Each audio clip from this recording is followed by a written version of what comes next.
खुशी के बाद बा कि आज बबुरा में विश्वकर्मा स्टूडियो रतन चाचा के स्टूडियो में हमने के गीत के लाइव हो रहल बा। बड़े सुंदर तबला बा भैया विकास ओझा जी और मेन माइक पे आप सबके भाई भोजपुरी गायक ज्ञानी गौतम सबको के प्रणाम करता है। एक जानी के पति नए नए बियाह भइल, पति देव बाहरा चल जाते रहे और अतिया बड़ी वियोग में भी असंदीप भैया और अतिया कह दिया का जहिया से गइल बारो गवना करा के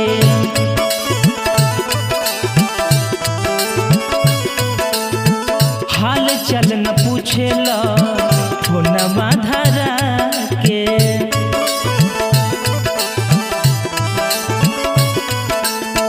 जहिया से गइल बारो गवना करा के हाल चल न पूछेला फोनमा धरा के जाई जब से जरिया तो जाई जब से जरिया तो काट ले खगरता जब जब देखी फोटो याद तो हरावता जब जब देखी फोटो याद तो हरावता।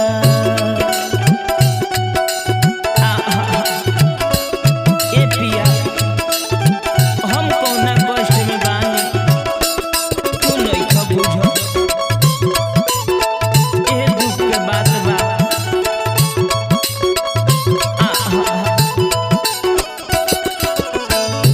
धन है बाबा Recording by Ratan Sharma, Vishwakarma Studio, Bogura. और अतिया कह दिया सूरज भैया सब खसिंगार हमार बाली नूर गावता ताहरा बिना ये राजा रहल न पावता।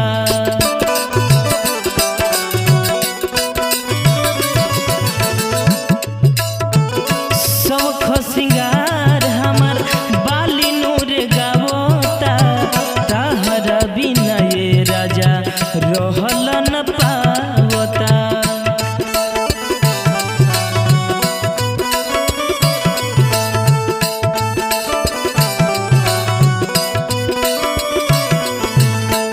अखिया से लोर मोरा झर झर गिरता अखिया से लोर मोरा झर झर गिरता जब जब देखी फोटो याद तो हरावता जब जब देखी फोटो याद तो हरावता।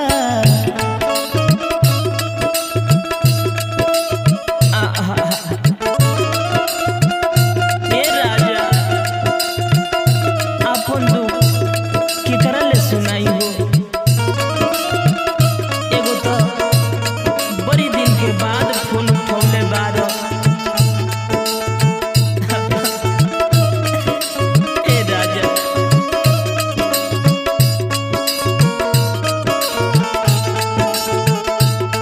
धन हो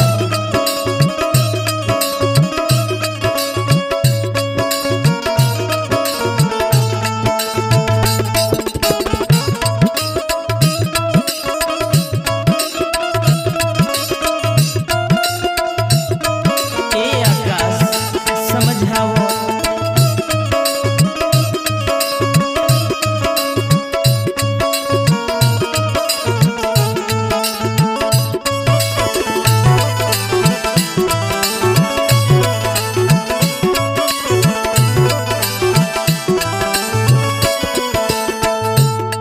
ए राजा हमरो इच्छा बा रउआ हमरा लगे रहते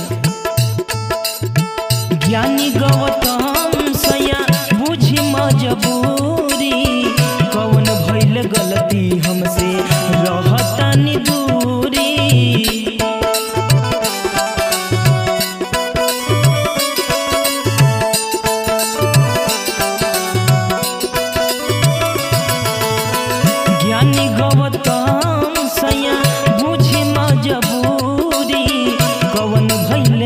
गलती हमसे रहतानी दूरी।